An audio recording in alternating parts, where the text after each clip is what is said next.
I'm a Career Development Manager with WRDC. Today I'm just going to go over an overview of our programs and services. I would like to begin with our land acknowledgement. We respectfully acknowledge the territory in which we gather as the ancestral homelands of the Beothuk, and we acknowledge with respect the diverse histories and cultures of the Beothuk, Mi'kmaq, Innu, and Inuit of this province.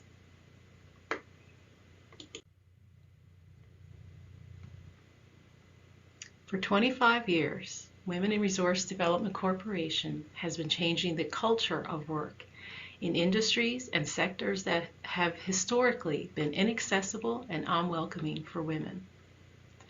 We are a provincial nonprofit organization committed to increasing women's participation in technology and skilled trades. We offer a variety of programs and services to address challenges surrounding the attraction, recruitment, retention, and advancement of women in these careers. Our career and employment specialists have provided thousands of girls, women, and gender diverse individuals with the knowledge, resources, and supports they need to make informed career choices and successfully train and advance in STEM and skilled trades. Our workplace DEI specialists have assessed and supported hundreds of employers, delivered training to thousands of employees, and provided direct links to skilled and qualified women. Our experienced research consultants have designed, implemented, and analyzed thousands of climate surveys, providing insight and evidence-based strategies to improve employee experiences, corporate inclusion, culture, and inclusion. WRDC is creating a local diverse skilled workforce and supporting employers in their efforts to create and maintain inclusive workplaces. WRDC is leading the way to gender equality in technology and skilled trades. We offer a variety of programs and services to address the challenges surrounding the attraction, recruitment, retention, and advancement of women in these careers. Our key activities include career exploration programs, education, outreach. Our STEMforGIRLS programs engage and empower girls and gender diverse youth with hands-on STEM activities, connections to role models, and the knowledge and confidence required to make informed career choices. We also provide career development and employment assistance services.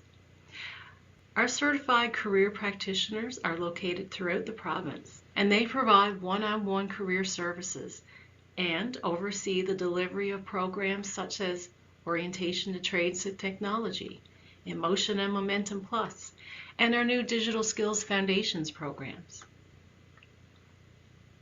To ensure workplaces are welcoming and supportive, we also offer diversity, equity, and inclusion consultation services and training for workplaces. WRDC acts as an equity, diversity, and inclusion incubator. Our services support employers as they start or continue their journey to creating a more diverse and inclusive work environment. We also conduct research and collaborate and partner with key stakeholders to identify solutions to issues commonly identified by women in trades and technology. Please visit wrdc.ca and STEMforGIRLS.ca for more information on our programs, services, and supports. Thank you for your time today, and we hope you have a lovely day at TechConnect. Here's some contact information that you can use to get in touch with someone at WRDC about any of our programs and services. Thank you for your time. Good morning, everyone. Thank you so much for being a part of this TechConnect. It's been a series, and this is the third out of this series. So thank you. We thank all of our participants and our speakers for today who have taken the time to be a part of this event. We hope that it's going to be one that's very insightful. All right, we're just going to jump right in. My name is Aisha, and I'm the project manager for the Find Your Future in Tech with WRDC. So our first thing, or I'm just going to go through our agenda real quick. The video we just saw is an overview of WRDC and some of the things that we do. After that, we're going to have our first speaker for today would be TechNL, a representative from TechNL giving us an overview of the Find Your Future in Tech project. And afterwards, we would then have our speakers, which is our Find Your Future, some of our Find Your Future in Tech partners.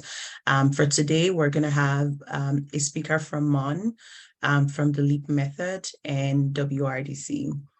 And then after that, we would then have our role model speaker for today, who would be, telling us about her journey and her story as a woman in tech. And then we would then open the floor for questions. So we do encourage that you have your questions ready. You can post them in the chat. The Q&A chat will be open shortly. So you can post them in the chat as we go, or you can wait till after all of the speakers have spoken. We do have dedicated an amount of time for questions, but that would be at the end, after we've had our last speaker speak, just to keep things more coherent. So, as we continue, if you have any questions, just post them in the chat, and then we'll take questions after our last speaker has spoken. All right, so our first speaker for today would be bringing us an overview of the Find Your Future in Tech, as well as TechNL itself. And our speaker is Abdulkaber Suleiman. He's the engagement coordinator for TechNL. All right, over to you, Abdulkaber.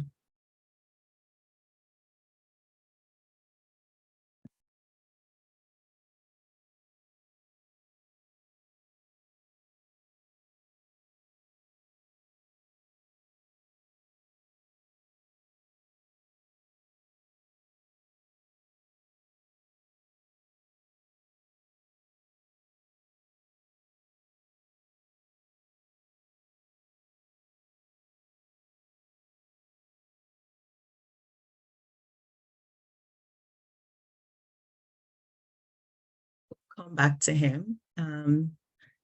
All right, so we're just going to take our first. I think he's just in the waiting room. If you could ask him to come into the webinar.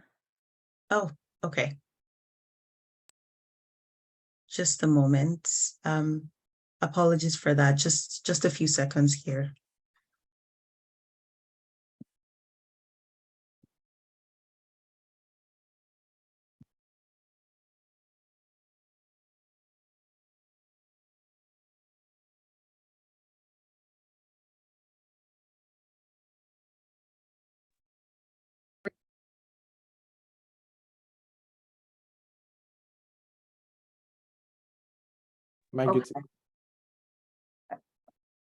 Okay.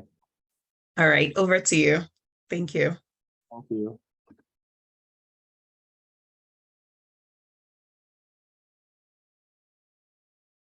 All good? You're good. Oh, thanks.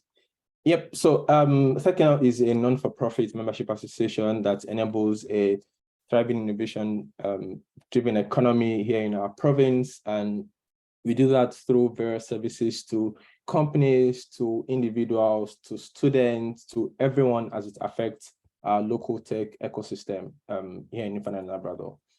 And as you can see, here are some of the tech companies and tech-enabled companies that we have here in our province. It's a lot more than this, but these are just some of them that you might have seen, heard of that you might also work for at the moment.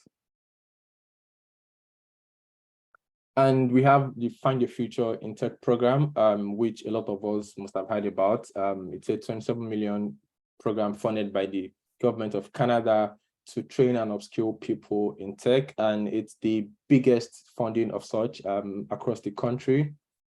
And with the Find Your Future program, we hope to train and upskill people. So if you are someone that currently works in tech, there are various training for you to upskill. And if you are new to tech, if you don't have any technical background, there are a series of training to help you transition into a career in technology.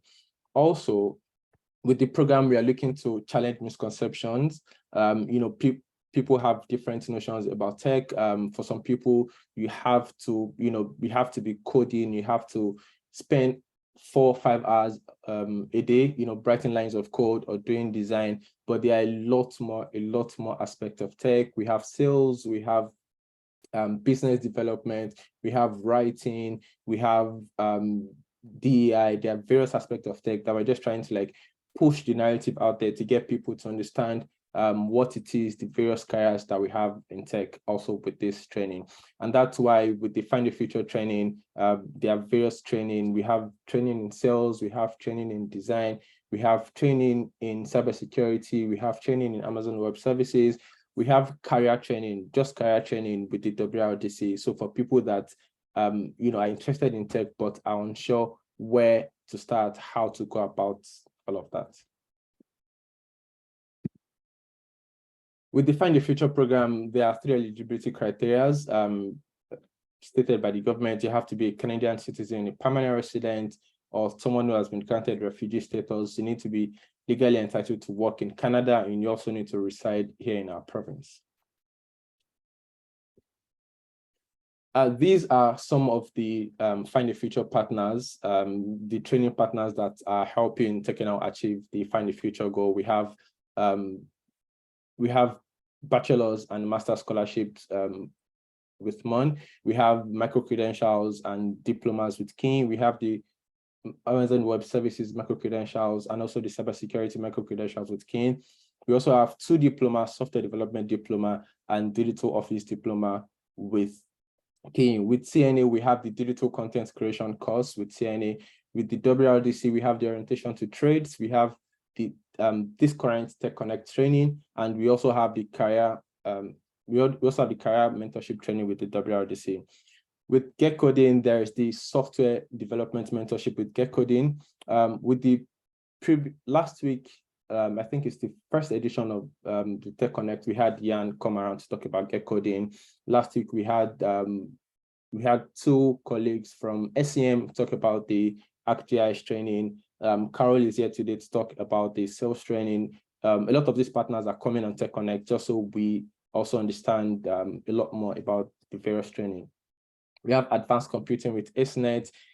There's the career, there's the career consulting with A3, and we also have digital design with Genoa. Amongst all the trainings that we have, there are 2 particular programs that won't have the largest number of seats, and also because of the importance of this program, with the Mike was present in the first TechConnect to talk more in depth about the cybersecurity and Amazon Web Services micro-credentials. This is just me, reinforcing the importance of cybersecurity and the fact that we have a lot of companies here in our province working with AWS, and it will be very helpful if you are skilled in AWS.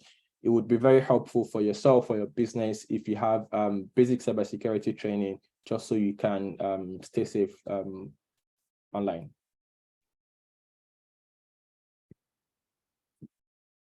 And now the TechConnect student membership and candidate pool.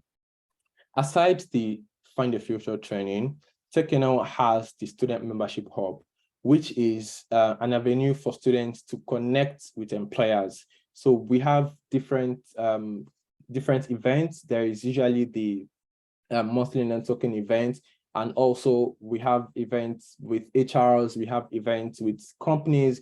We bring about HRs to talk about who they are hiring, what they are hiring for. We bring around work term students to talk about how they were able to land their current work term roles.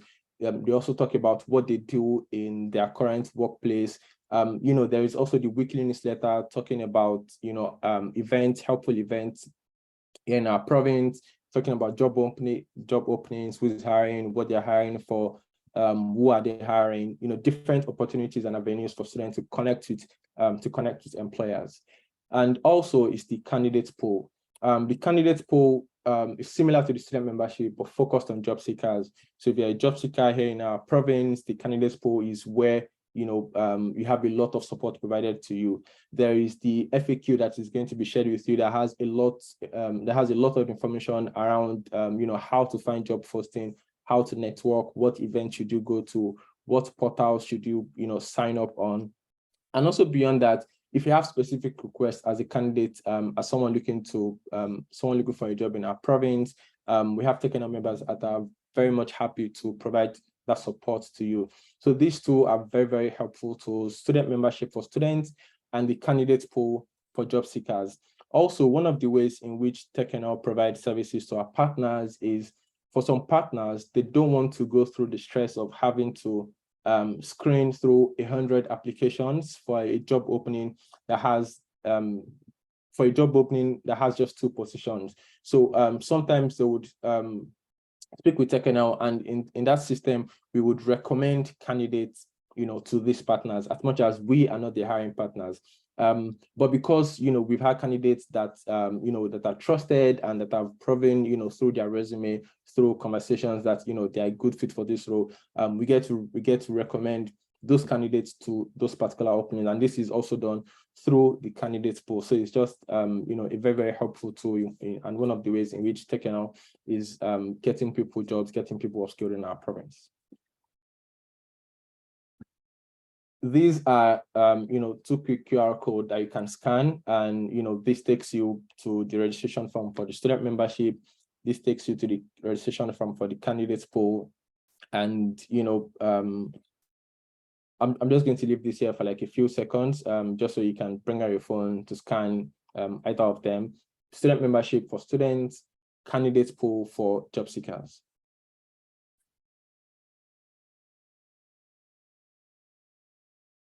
And if you have any questions, please put it in the chat, and we can, of course, just take a look at that after the presentation.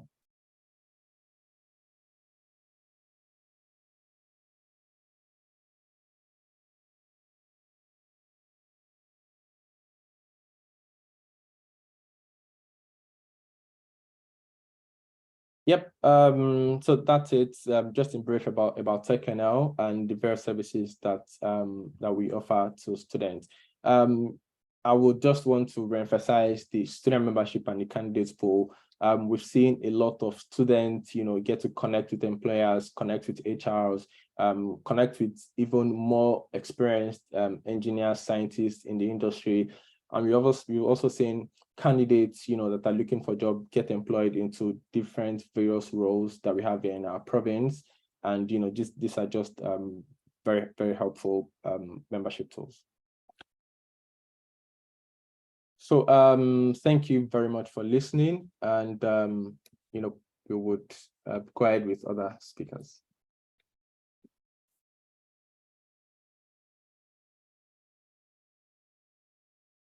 So much, Abdulkabir, for that presentation. Thank you. So we will now move on to our next speaker, the LEAP method. So we're going to have Carol Bartlett. Carol is the founder of the LEAP method. Over to you, Carol.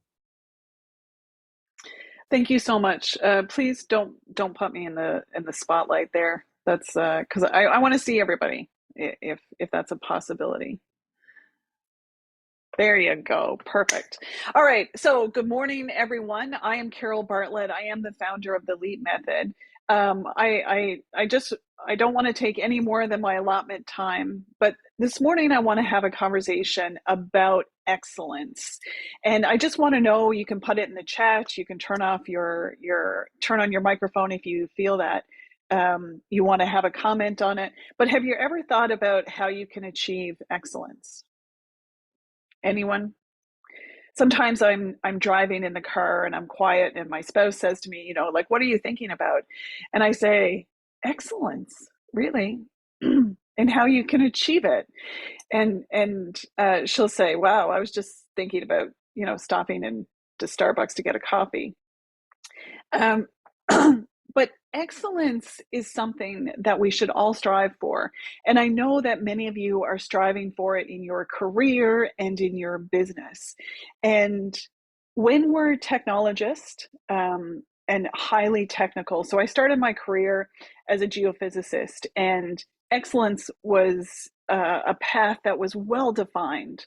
So I was a really good geophysicist because I had that level and depth of education behind me.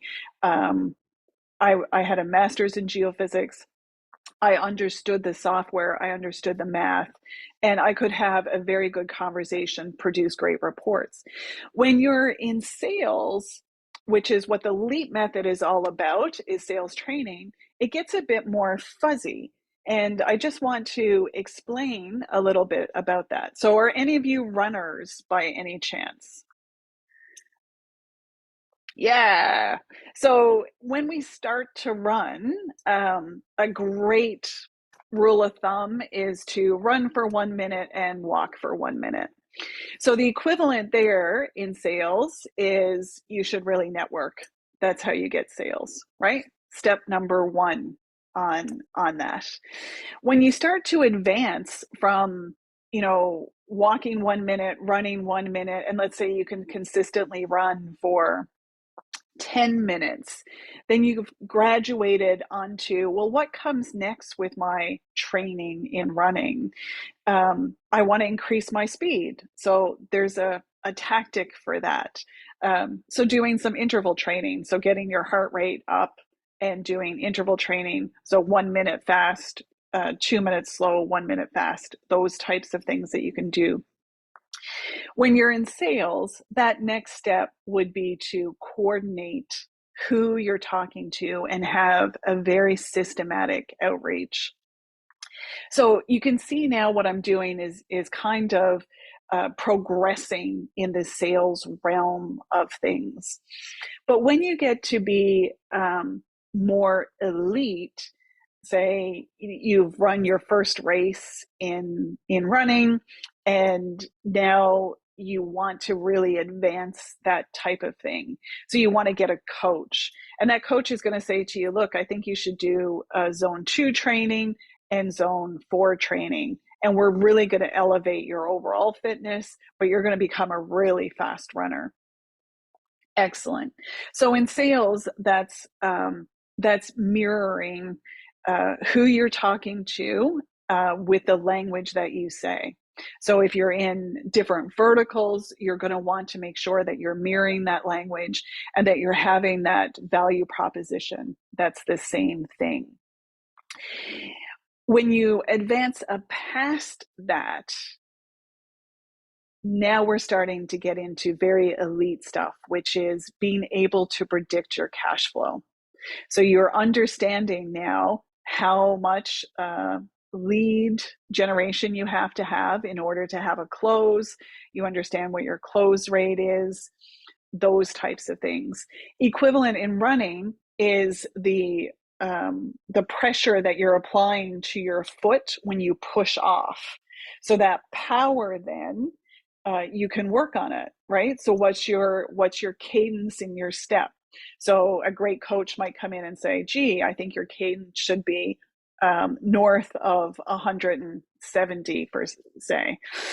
And we want to work on how your foot pushes off to increase that power. What I'm illustrating here is just the progression of excellence in both scenarios. And the dynamic of that is really deconstructing every single step that you do. So you take out and segment each single step. So in running, that could be your just the step itself. It could be how your arms move and working on that segment and increasing it, by 10, sometimes 20%. Sales is no different, although we think about it in a different way, right? We think, oh, sales is, having a social with somebody or having that, dynamic conversation. And really, it's not. Sales is a very tight formula when you get down into the details of it. And we're breaking apart each particular sales stage and providing tactics inside of that. And that's what the LEAP method does. So I've taken the technical side and applied it to sales so we can break down each individual step, improve on that one particular dynamic of sales, and then we reconstruct it all back together so you can go out and perform your race and be in the top 3. So any questions or comments on sales or excellence and your pursuit of excellence? Any one of you over your coffee, I have coffee here this morning, think about excellence and the pursuit of excellence? I know some of you do. So what I'll say is the LEAP method is a sales training program that dissects sales into smaller parts, allows you to improve with very tangible things each week. I encourage you to look us up online. If you have a business, we do get government funding. So, just have a conversation with me. My email is online as well. I'll put it in the chat. It's a great career. One of the things that I'll say about it is my transition from being highly technical to moving into more management and sales is my personal income was able to hockey stick. So where I was at a band before, when I was in sales, there was no limit, and it was on what I could deliver. So my only limit then is what I placed upon myself. So if you're looking for an amazing career that has flexibility and no ceiling on what your pay could be, then I encourage you to come talk to me. I'm willing to talk about money all day long. Anybody who knows me, I absolutely love talking about money. It's a very beautiful thing. It is what helps the world go around. There's a few other things like love and health. I don't tend to talk about those things, but I don't want to dismiss it. But money still is what makes the world go around, and it makes me tick. So if you love money as much as I do, please reach out and we can talk about sales and all things in your career. So again, I'm Carol Bartlett of the LEAP Method, and I like to talk about excellence and money. Have a great day in whatever your journey is. Awesome. Thank you so much, Carol. Thank you for that presentation. For sure, please keep putting your questions in the chat. So if you have any questions, we may not be able to speak or turn on our mics, but please, if you do have any questions, feel free to pop it in the chat, and we would answer all questions after the speakers have spoken. So our next speaker is from Mon, and she'll be talking about the career tech at Mon, and that's excuse me, that's Shuyan Zhu. Shuyan is the manager of graduate programs at Mon. Over to you, Shuyan.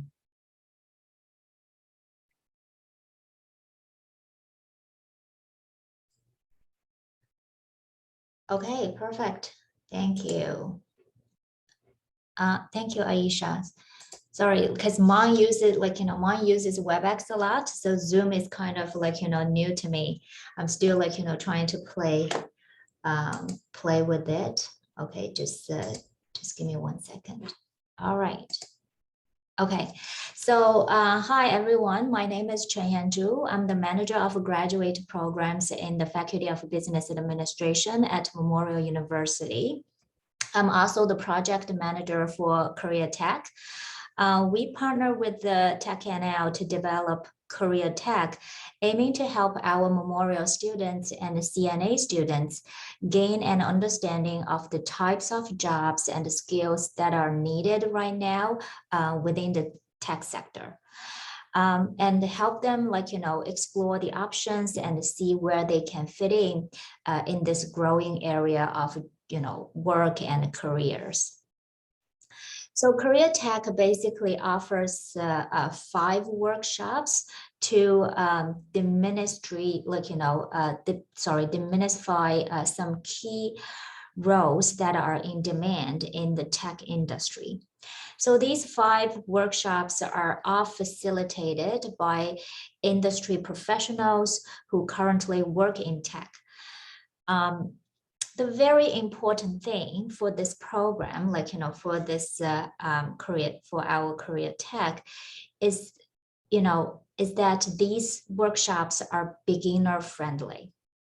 So students, they do not have to have prior experience in tech or pursue some specific academic programs such as computer science or computer engineering.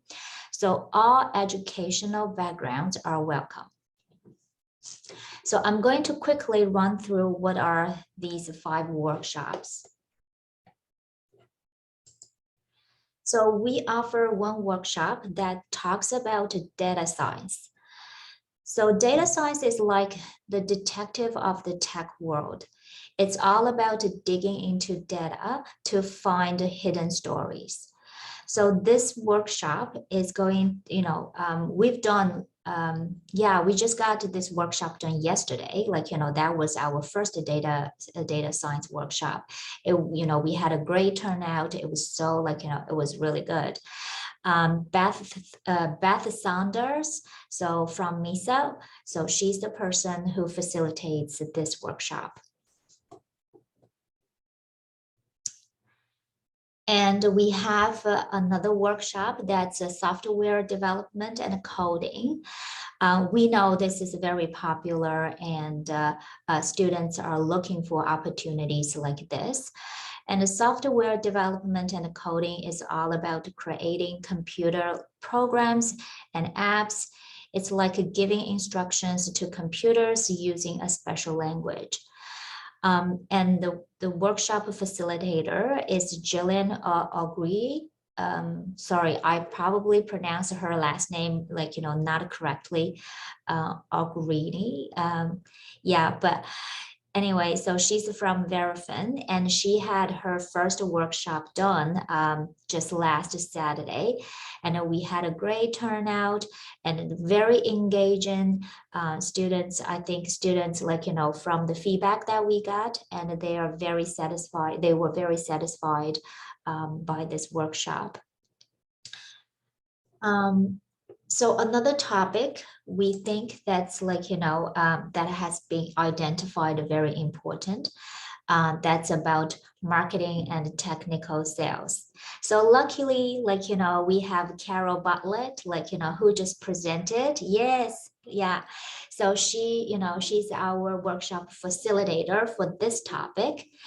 And because we could have, from the mini speech that Carol just gave to us, and we could see her passion, her passion about talking sales and talking about being excellence. We are lucky to have her to deliver this workshop to our students. And just like her said, I think marketing and sales are like the storytellers and influencers in tech. So another topic that's also very important, so that is the customer success. So customer success is all about keeping customers happy and helping them achieve their goals. So Elise Summers from Clear Risk will be facilitating this this workshop, and I think we got one workshop done. That was, I think that was the first workshop we've done, and I heard that was a very engaging workshop. Students, they had a good feedback about how engaging that workshop was. Yeah. oh, sorry. Okay, so the last one, the last topic is about product managers, product management. So product managers are like the navigators of a tech product. So they make sure the ship is sailing to the right direction. So for this workshop, we have Angela Gill from Genoa Design. So she will be facilitating this workshop. And we started offering these 5 workshops this semester. And we offer one series of these workshops in the St. John's campus and one series in Grand Falls. And our program coordinator, Sarah Taker, so she's actually traveling to Grand Falls, to Corner Brook right now. She's on the way because the workshops that's going to happen in Corner Brook, that's next week. Yeah, that's next week. And we will be offering these workshops for the winter semester as well. And we will be releasing the dates for winter 2024 in the coming weeks. So keep an eye on our website for more information about the dates and the time for these workshops. But keep in mind, so this program's aiming to help memorial students and CNA students. So only memorial students and CNA students are eligible, to registering for these workshops. Okay, and thank you for your attention. Any questions? Please feel free to ask.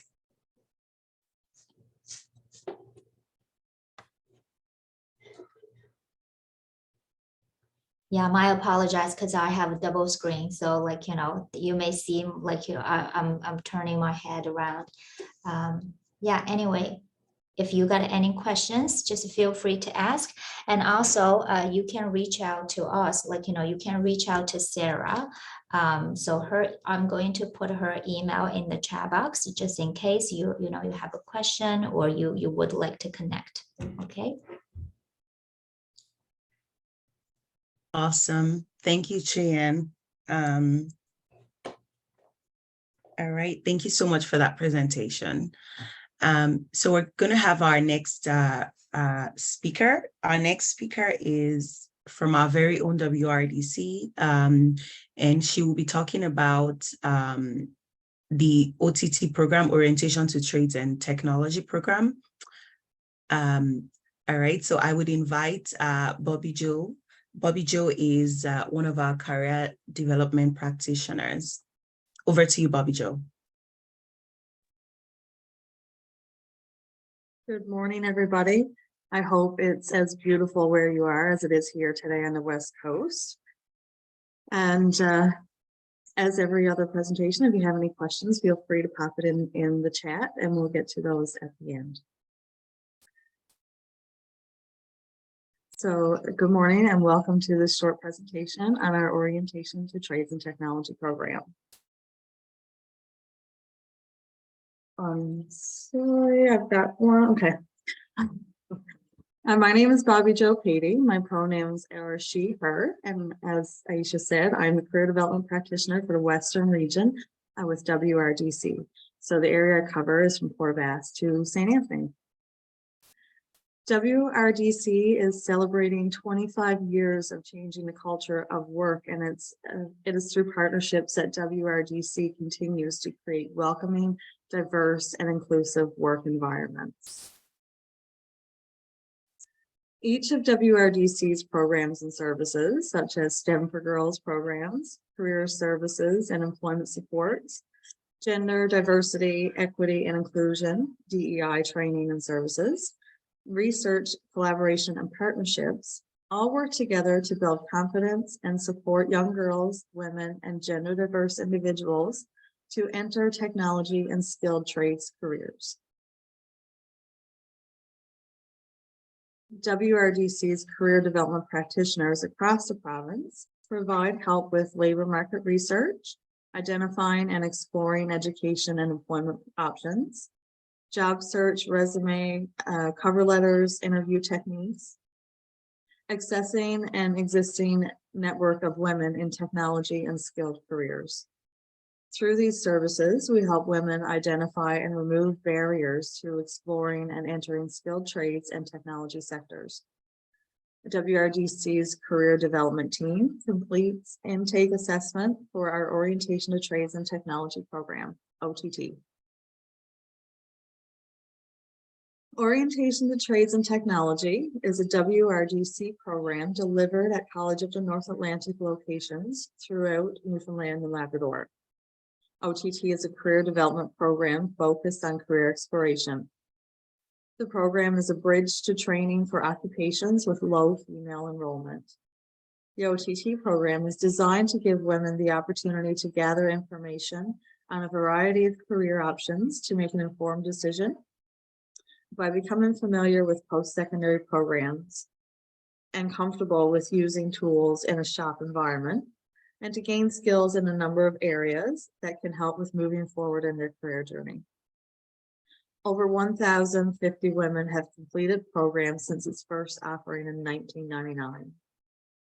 In program exit surveys, common feedback on what participants liked most about the program include having the opportunity to learn about and experience trades and technology in a hands-on way, and having the opportunity to acquire various safety certificates.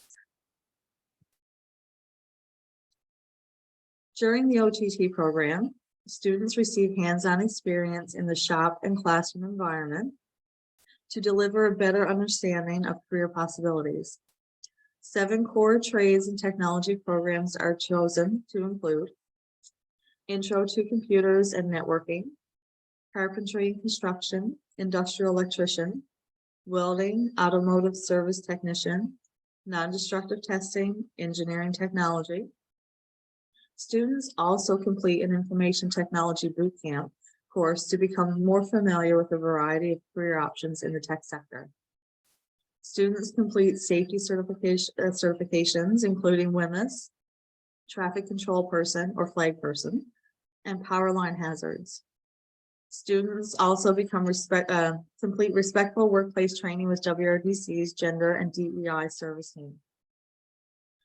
Field trips, tours, and guest speakers allow exposure to other industries and training options. Students gain self-awareness of their interests, values, and personal qualities to decide on a career choice.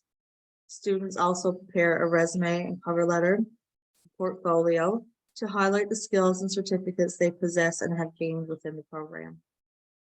A 1-week job shadow allows students to gain firsthand experience in a work setting and a field that they are interested in for career decision-making. This can often cement the decision to move forward with training in that career.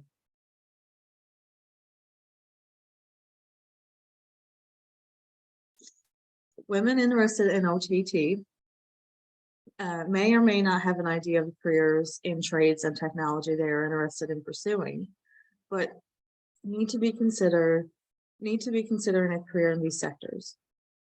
Whether starting at the beginning and having an unclear picture of what options are a good match, or having certain career options that are being considered, each person is guided to gain an awareness of occupations to narrow down suitable options to make a career decision that is right for them. Excuse me.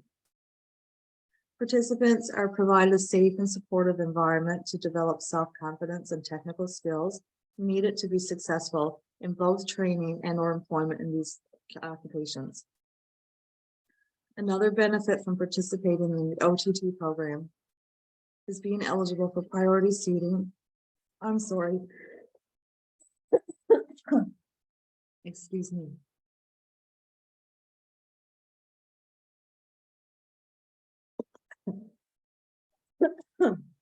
Sorry.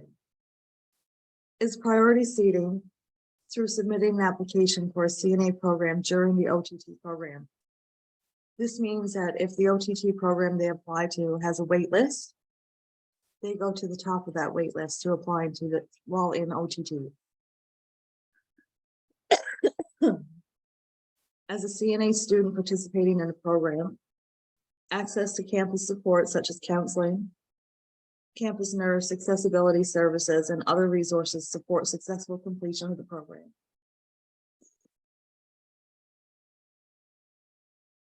One second, please.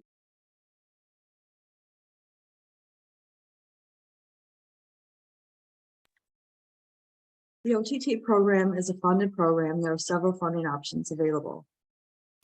Funding eligibility options include EI eligible, so somebody who's currently unemployed and on an active EI claim.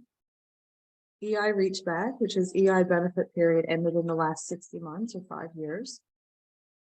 An unemployed person who paid EI premiums in at least 5 of the last 10 calendar years and did not qualify for a personal refund, or income support and non-EI eligible participants. Through the TechConnect Find Your Future in Tech program, WRDC is able to offer funded seats for individuals not EI or income support attached. Wraparound supports are available related to technology, transportation, childcare, food, and housing for upcoming offerings. With these additional supports, students are able to access resources when needed to support the successful completion of the program. The next OTT program start date is for January 2024.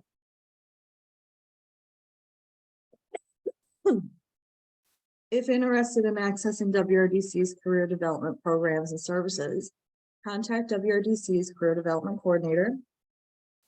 The WRDC staff are more than happy to help you in career development journey to connect you with the right programs and services. Thank you for spending this time with me. Please visit WRDC at wrdc.ca and STEMforGIRLS.ca for more information on all of our programs, services, and supports. We are always available to answer your questions and provide more information.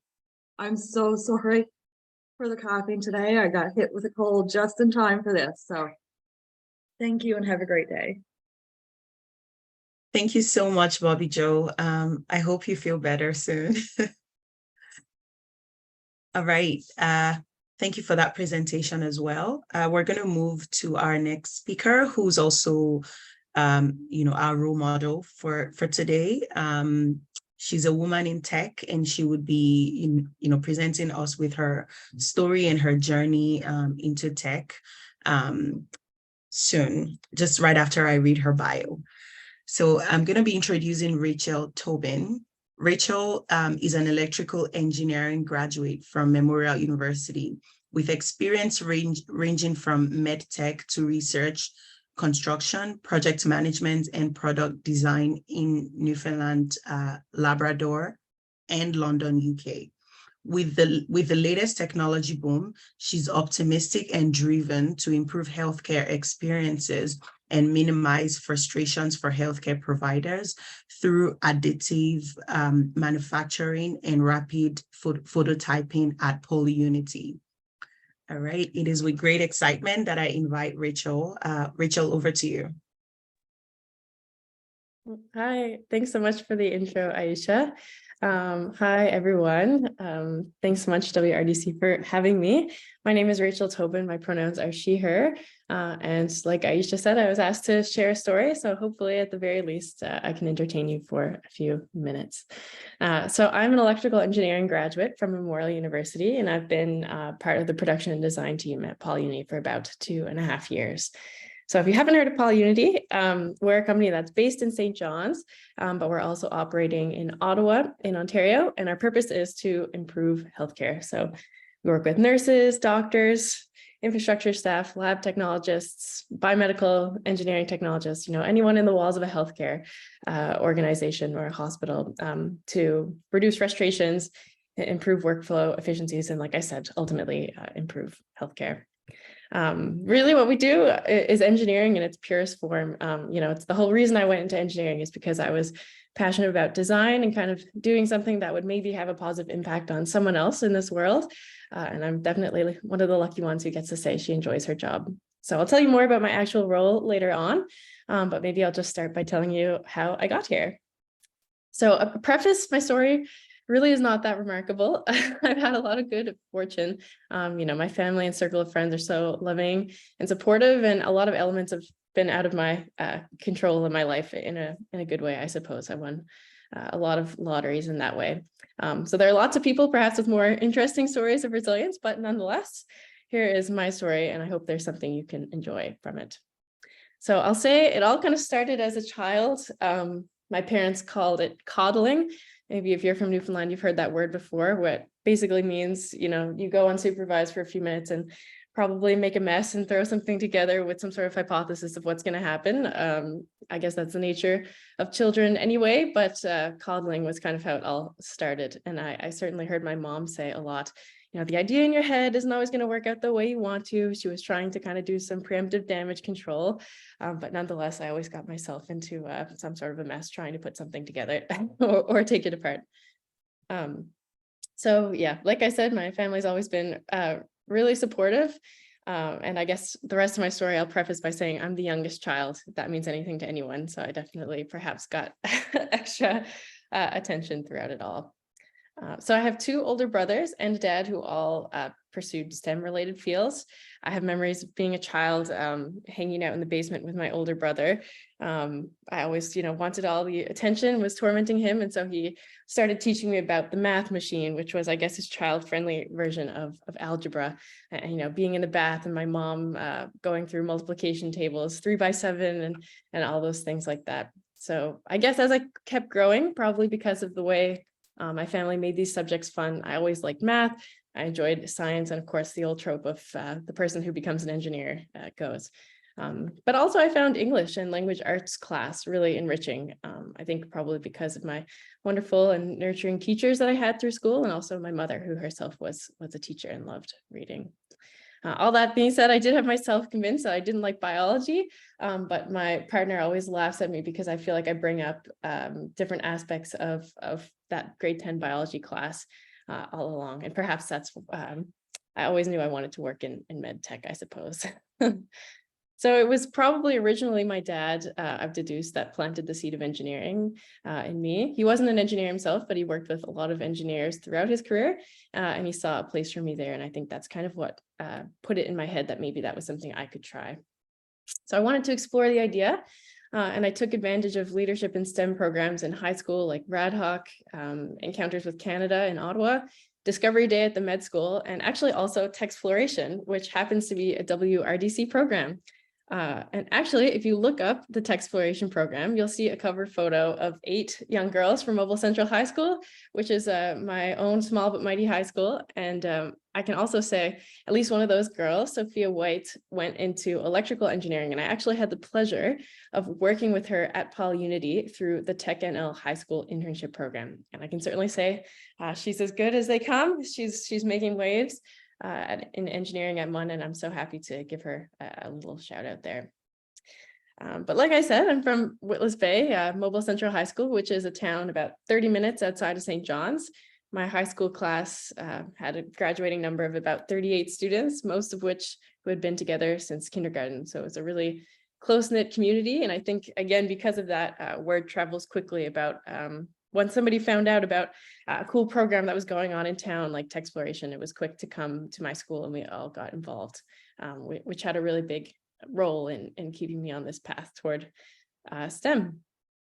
So all that going on, another great program that influenced, I guess, my career path was a summer internship or a summer enrichment program called SHAD, which at the time of my participation was completely sponsored by the Hebron Project, which was amazing. It would have otherwise been $8,000 and completely unaffordable, at least for my family, and I imagine most families in Newfoundland. But it was so influential in developing me into the person I am today, and I'm still so grateful for that sponsorship from industry there. So through that program, SHAD, I got to meet students from all across Canada and spend 4 weeks in Ottawa. And I was exposed to science and engineering workshops and mentors, and it completely solidified my desire to pursue this field. It's also where I realized maybe I don't hate biology. I'm actually pretty interested in it and finding intersections where technology can improve healthcare. But I also knew then that I was definitely not cut out to be a doctor. And so kind of the biomedical engineering med tech sort of thing that's plant started to grow in my head. From there, I went to Memorial University and I began my studies in engineering. And I guess really the biggest plot twist of my story here was deciding to study electrical engineering instead of mechanical engineering.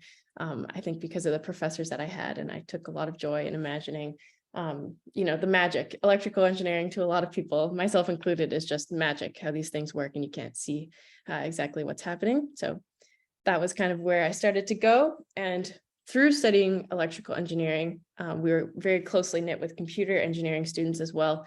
And that's kind of where I started hearing about tech and what a job in tech even looks like, or where to get one.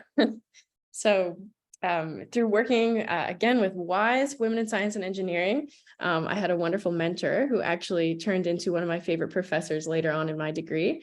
She kind of helped me consider some of my other job prospects as I was going through my degree.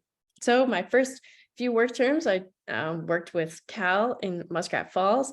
I worked with Newfoundland Labrador Hydro, but by this time I was halfway through my degree and I needed to know if it was worth exploring that passion that had been sparked years ago in medtech and biomedical engineering. And so I said, it's biomedical engineering or bust. And I took to LinkedIn to try and find myself a job. And that's how I ended up in London.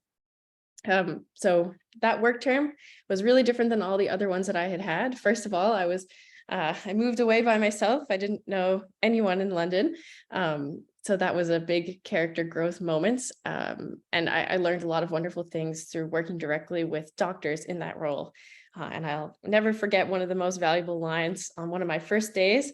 All the researchers where I was working got into a room with surgeons and, they were saying, what if we did this? What if we made this? We could make it bigger, bolder, more powerful. And one of the surgeons just said, oh, classic. You put a bunch of engineers in a room and they never know when to stop.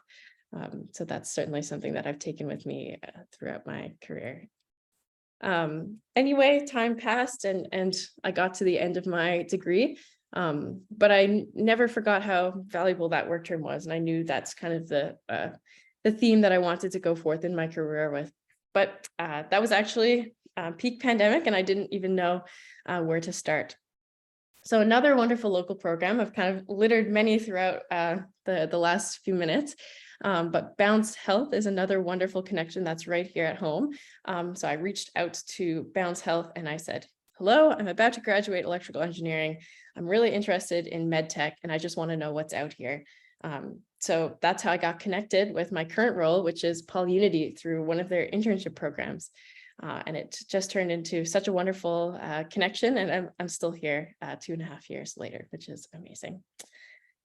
So as I keep saying, the people around me has been so supportive and encouraging, and certainly PolyUnity is no exception at all. It's an amazing place to be a girl. Everyone on the team actively works to create an inclusive workspace that really fosters belonging. And I have to say it's paying off just in being in the office with our clients, with our business development, and it's a wonderful place to be.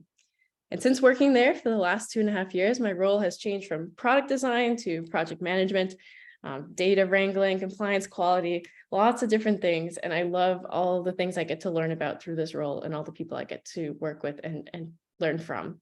And I'm even actually currently enrolled in the LEAP method course, which may be familiar to you all now with Carol, which, by the way, I can testify is an excellent course. She's got me thinking about excellence all the time now.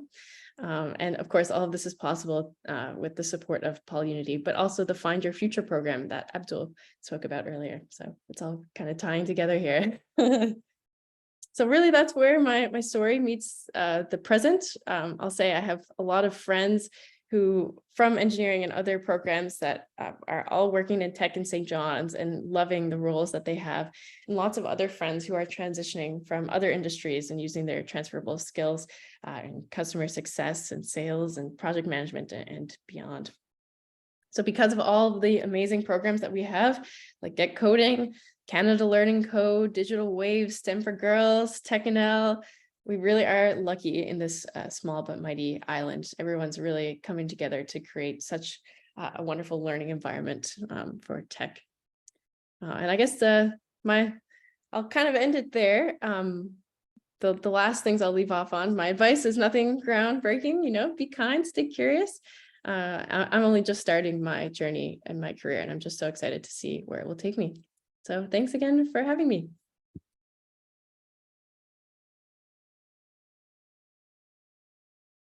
Thank you so much, Rachel. Thank you for that, for sharing your story and your journey with us. It's definitely an inspiring one. Thank you for sharing that.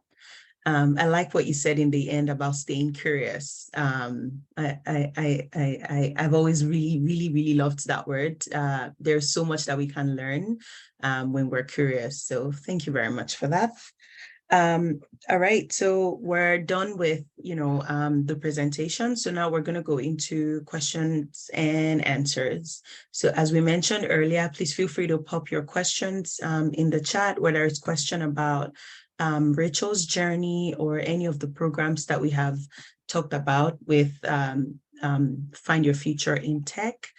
I think Carol had to leave, but if anyone has any questions, we will try to answer. And if not, we can, always send a response to you once we get the response from Carol. But yeah, feel free to pop your questions in the chat. But in the meantime, I'm just going to get us started with the questions. These are some of the questions that we have pulled together over time, some questions that have been asked, sent to us, and we just have this pool of questions here. So I'm going to get us started, but I'll also keep an eye on the chat in case anyone has any questions in the chat. All right, so anyone can, I'm going to start with a more general question. It's about the tech industry in Newfoundland. So anyone, please feel free to jump in. So what is the tech industry seeking in potential employees? So in other words, what are they looking for? What are tech industries looking for in general, in terms of skills, expertise, experience, and that sort of thing? Is this question for me? Yeah, you can answer. Anyone can answer, really. Oh, okay. So from my little experience, I think, the knowledge, the core knowledge requirement for the role is important. So if you're applying as a product designer, you need to know how to design. If you're applying as a data analyst, you need to know, how to analyze data. But outside of that, I think there are a lot more skills that might be very helpful. And one is just being able to adapt. It might just be employer dependent, but there are some employers that, love to work with people that can adapt. Because of course, the startup culture sometimes has a lot of unseens, and at every point in time, you might be required to do you're working as a data analyst, you might be required to do a little bit of product design, you might be required to support someone in the engineering team. So being able to adapt can be very helpful. Also, this is not a direct answer to the question, but you need to do a lot of networking because that's how you can get seen, and that's how you can get hired. If you have all the skills and you do not put yourself out there, you might not get the opportunity to get hired. Also, it's just a lot of experience, but it doesn't necessarily have to be work experience. It can just be personal projects.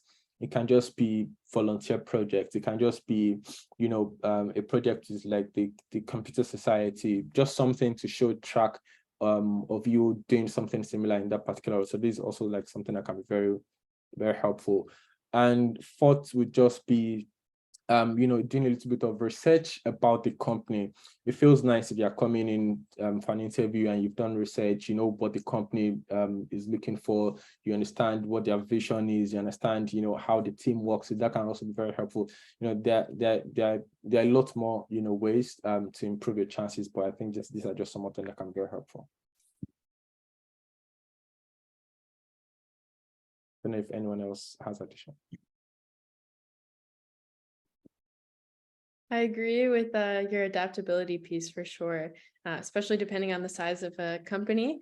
But I know, especially when I joined PolyUnity, it was even smaller than it is today, small but growing today. and it's been such a big thing, you know. When we all started, we were all in the same room, all of us just in one room, and you know, someone would say out loud, does anyone know how to do this? And it was like, actually, I think I learned about that a little while ago, and it really fosters a nice collaborative environment. So the adaptability, knowing how to prioritize what's important, but also being able to help someone if you need to, I think that's also a big draw. Awesome. Thank you so much. This next question is for Chunyan. And it is, what opportunities do you see in tech for people without technical background? So it's similar to the first question, but this is mostly for folks, because we do get a lot of folks who have absolutely no technical background, but they do want to work in tech. And, you know, some of the questions we sometimes get is, how do I get started? You know, are there opportunities for folks who have never had any kind of, you know, background or experience in tech? Yeah, so I think, like, you know, because we do know the demand is there, like, you know, and Korea Tech, you know, this program was designed intentionally, you know, intentionally for people who don't have, like, you know, certain academic programs, like, you know, background, technology background to get into the tech sector. And that's why these 5 areas, like, you know, were created based on our needs assessment. So like data science, software development and coding, marketing, sales, like, you know, technical sales, customer success, and product management, right? So I think if, like, you know, students, anyone, like, you know, who doesn't have any tech background, like, you know, data science. So for example, like, you know, if you are doing, like, you know, a math degree or a stats degree, data science could be something, like, you know, you could explore, right? And that's, like, you know, based on our needs assessment, that's one of the areas that, like, you know, that is, like, you know, in need in tech sector. And software coding, like, you know, that normally, you know, people would have like, you know, coding background, but it's, like, you know, it doesn't mean, I think if anyone who are interested in, you know, in getting a job in tech sector, it doesn't mean you need to be mastering, like, you know, this. However, you need to understand, like, you know, because you will be working with the you know, people who do these jobs, right? And you would need to understand what they talk about, right? And marketing, sales, like, you know, that's definitely something that it you know, it doesn't have to be for someone who got a tech background, right? But still, like, you know, you got to know some of the tech terminologies, like, you know, in order to work with the tech people. And also customer service, you know, customer service, customer success, that's another area. Product management, I think that's, like, you know, that's for all kinds of the industries, right? And for tech also got a product, and you also need to, like, you know, you also need to manage the, you know, the tech products, right? So I think these areas are the areas, like, you know, people who may not have a tech background, you know, may want to explore to see if you do have the skills to, like, you know, to be working in these areas in the tech sector. Okay. Awesome. Thank you so much. Does anybody have anything else to add to that? All right. So our next, yes, please go ahead. Additional comment. So I think understanding that you can transfer whatever skills you have from a different career is also very important.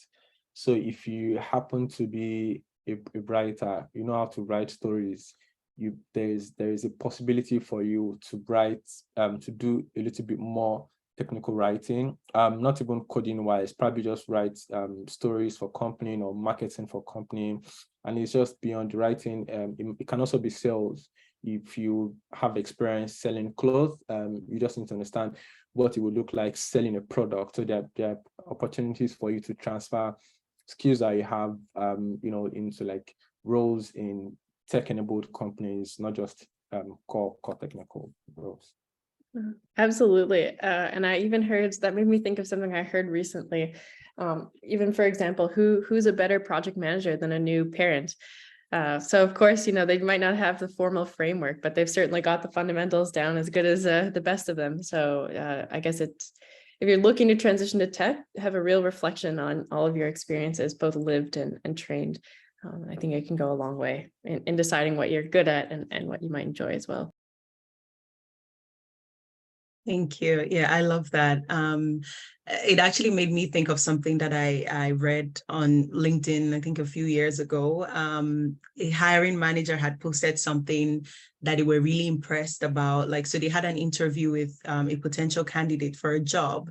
And they said one of the things that sort of sets the person apart from every other person that they had interviewed was the fact that they said they were really good at Googling, so that they could Google anything. And so the hiring manager said what that said to her was that, even if this person doesn't know the answer to something, they certainly have that skill, because it is a skill to be able to really Google and find answers to something on the internet. It's and that was the one thing that made them stand out. And she said that they got the job and that they were doing very good in the role. So really no skill is a waste. There's always a way to expand on your skill and transfer it to whatever industry you're looking to go into. So thank you. I really love that response.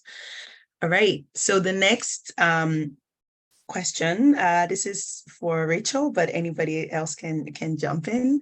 And this is, what does a typical day look like for you in your job? So in other words, what types of technical and transferable skills do you rely on most often in performing your job duties? Definitely depends on the week and my role, but I can tell you about this week. A lot of what I've been working on this week is kind of preparing a report, an engagement report. So I've been relying on some, I suppose, data wrangling skills, mainly in this case in the form of spreadsheets. So trying to automate something that would otherwise be pretty manual, make it as easy on myself as possible to keep things accurate. So attention to detail is certainly big there, but also there are pieces of information that I need that I don't have access to. So also communication skills, reaching out to the right people, and knowing how to, when I need to reach out to someone versus if I can think of another way to get the information without bogging them down. So that's one of my workflows this week in particular, but otherwise, a big skill that I learned in engineering school is problem solving. And that kind of goes back to the whole, I can Google anything sort of piece. So especially in the case of product design, whenever I spent the first half of working at PolyUnity doing a lot of product design, though less recently, but a lot of that is really understanding the problem that the user is facing. Sometimes they might suggest a solution, but that's actually not targeting the actual problem. Or sometimes there's so many examples of a case where it's just so important to get to the bottom of what someone is actually asking for so that you can get them a solution that actually solves their problem. So of course, every time I learn about a new machine or a new body part or something, that certainly all adds to my ability to help solve the problem, especially in our field. But just fundamentally that problem solving and then also documentation. So if I've solved the problem, it's transferable and no one needs to go through the same steps as me again to figure to get to the same result. Awesome. Thank you, Rachel. So the next question is for WRDC. Bobby Joe, are you able to speak? Okay, there you go. Thank you. Okay, so this is about when you were giving your presentation earlier, you had mentioned wraparound supports that are available to women who want to be a part of the OTT program. Can you speak a little bit more on that? And also, are there like specific requirements that WRDC requires in order for these women and gender diverse folks to be a part of this program? So or is it just as simple as just coming to reaching out to someone at WRDC, or are there like specific requirements that you have to meet? And also please speak a little bit more on like the wraparound support, specific wraparound supports that are available. Sure. Requirements for the OTT program are, I'll say that I would suggest everybody take the opportunity to go and speak to a career development practitioner. We do look at certain things like, where you are with high school. It's not necessary. Oftentimes we've had individuals do the OTT program and then come out and finish, do ABE, so they can meet the requirements to get into programs afterward. But, the biggest requirement is the funding piece.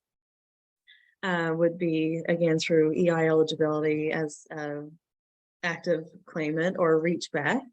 But we also have supports available for those who aren't EI eligible. So if you are attached to income support, and now thanks to TechConnect funding, we are also able to offer funding for individuals that aren't attached to income support.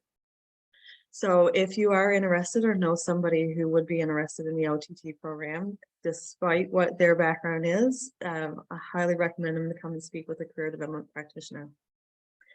The wraparound supports that we have access to, this intake and future intake is nothing short of phenomenal. What these supports are in place for is to help kind of just sift through and break away barriers that women may have to face on a daily basis to be successful in a program. This year, we have individuals who are availing of these wraparound supports to help cover childcare. So if they are an individual who is EI eligible and able to access funding through immigration, population growth, and skills, and sometimes their childcare would be potentially covered through that source of funding. However, if we have women in the program that aren't eligible for funding, then they are still able to access these wraparound support funds to help cover up childcare. We have women that are availing of, they received tech supports for them to do the program, such as laptops, Wi-Fi sticks. So we're very, very excited about that, because those are the things that, we might not think of as a barrier, but somebody who's coming into a program might not have access to a laptop or even Wi-Fi at home. So for them to be able to access that through the TechConnect wraparound supports is amazing. And I've seen firsthand in the OTT program that we have here in Stephenville, individuals that started out that didn't have transportation. So we were able to provide cab fare for them to get to school every day, so they didn't have to have that extra journey to walk to school in the weather and all. We're coming into the winter, so it gets cold in the fall. So it's all those little things that make such a big difference to a person's overall ability to succeed in the program. So whatever may come up as a barrier or hurdle or whatever, we recommend they speak to us about whatever comes their way, and then we will do our best to access these supports to kind of just brush it aside so they don't have to deal with it. Awesome. Thank you so much, Bobby Joe. And I have the email for Career Development Coordinator, Jenna, here. I've posted that in the chat as well. So if anyone has any further questions, please email Jenna, and she'll be more than happy to, connect you with a career development practitioner who will be able to answer any further questions you have, or yeah. All right. Thank you very much. So we just have one final question. I'm mindful of the time here. Just one final question. So we'll just do sort of like a quick roundtable with all the speakers. And the question is, what final words of wisdom or advice do you have for anyone joining us today who may be considering a career in tech? I would have Abdul Kabir first, and then. So final. So one is you need to upskill yourself. Two is you need to network with people, join communities. And three is would just be what's the word? be intentional about applications. So, you cannot just have one cover letter for all the roles you have ever applied to. So be intentional. If you have scheduled interviews, do research about the interviewer, do research about the companies, and don't give up. It can be very tiring. I know that it might take a few weeks, months, but don't just give up, and hopefully something would come in very soon. Yep. Absolutely. Thank you so much for that. Joanne? So my advice would be tech sector needs a variety of talents. So just explore the way that you can fit in tech if you are interested in working in the tech sector. Okay, it could be like, a product manager, it could be something like product management. It could be something about sales. It could be something about customer services, right? So anyway, explore the ways, the skills, like, identify the skills that you have and explore the ways that you can fit in that area. Yeah, that would be my advice. Thanks. Thank you. Bobby Jove? I would just suggest that you think about what it is that you are interested in, like what type of field you would like to work in. And even if that's not directly tech related, 9 chances out of 10, there's a tech job in there somewhere, because technology is everywhere. And don't be afraid to ask questions. Take opportunities to explore, such as the OTT program, and get comfortable being uncomfortable, because that's where we grow the most. I love that. Thank you, Bobby Joe. Rachel? I completely agree with everything everyone has said so far. I guess the only thing I would add, take advantage of the supports that are available. There's so many. Even the OTT program I had never heard of today, but I want to immediately get on LinkedIn and tell everyone to look into this, because it sounds amazing. But there are so many supports available, especially right now at the Find Your Future funding. It's really eliminated a lot of barriers to transferring into tech. And I've heard so many wonderful stories. Even one example, I heard a nurse, she was a registered nurse and she got injured at her job and couldn't be a nurse anymore. So she retrained as a software developer, and now she is working for, I can't remember what it's called, but it's a software developer for like a nurse call-in company that's actually quite large. I thought that was the most amazing transfer of skills story. So take advantage of the supports that are available, because there are lots right now. And I hope that everything works out the way you want it to. Awesome. Thank you so much, everyone. One of the things, comments that were made, I think in the first session of this TechConnect series, one of the speakers had mentioned that, if you have a computer, that's the minimum, I guess, requirement that you need to be a part of any of these programs. And even outside of the ones that we've talked about today, all of the Find Your Future in Tech programs, all you really need is a computer to get started. As far as you have a computer, there is something in there for you somewhere that you can explore. So it may not be for you, may not be career tech. For you might be something, it might be one of the AWS courses. It could be anything. So I would definitely encourage that, everyone looks into it for sure. All right. So that brings us to the end of the Q&A. So I just want to say a big thank you to all of our speakers, our role model for today, Rachel, Mon, WRDC, and the LEAP method and TechNL as well. Thank you so much for being a part of this. It's been absolutely insightful. I have learned a lot myself.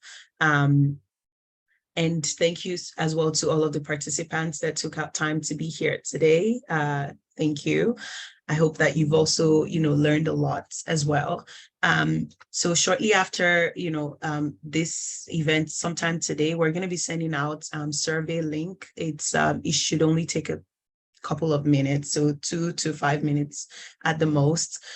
Please take some time to fill out the survey. Let us know how we did and how we can improve for the next TechConnect that we would be having. And we would send out information about the next TechConnect soon. So please keep an eye out for that. I'm going to put my email address in the chat as well. So I'm the project manager again.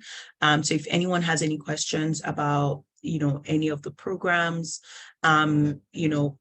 I know certainly all of the speakers have also put their email addresses in the chat, but if you have any questions, you can also reach out to me, and if I can't answer the questions, I will definitely send it to the appropriate, to the speakers to help answer and get back to you.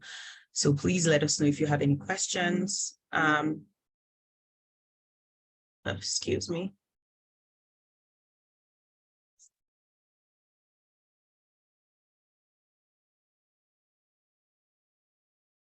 All right, sorry about that noise. All right, so yes, so please let me know if you have any questions. And again, please be on the lookout for the survey question. Please take out some time to answer that. Just want to make sure that I'm not forgetting anything.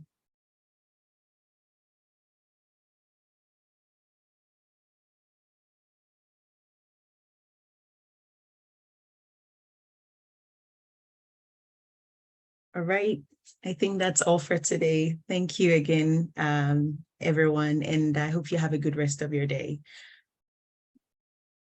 Oh, thank you. Yes, Kendra just reminded me here that a recording of this presentation would be available on the platform that you registered, and it will also be it'll be available on the Zoom events page, and I believe it will also be on our YouTube page as well. So please check it out, share it, watch it, rewatch it, whatever you need. Yes, that's all, I promise. Thank you so much, everyone, and have a good rest of your day. Bye, everyone. Thanks. Bye. Bye.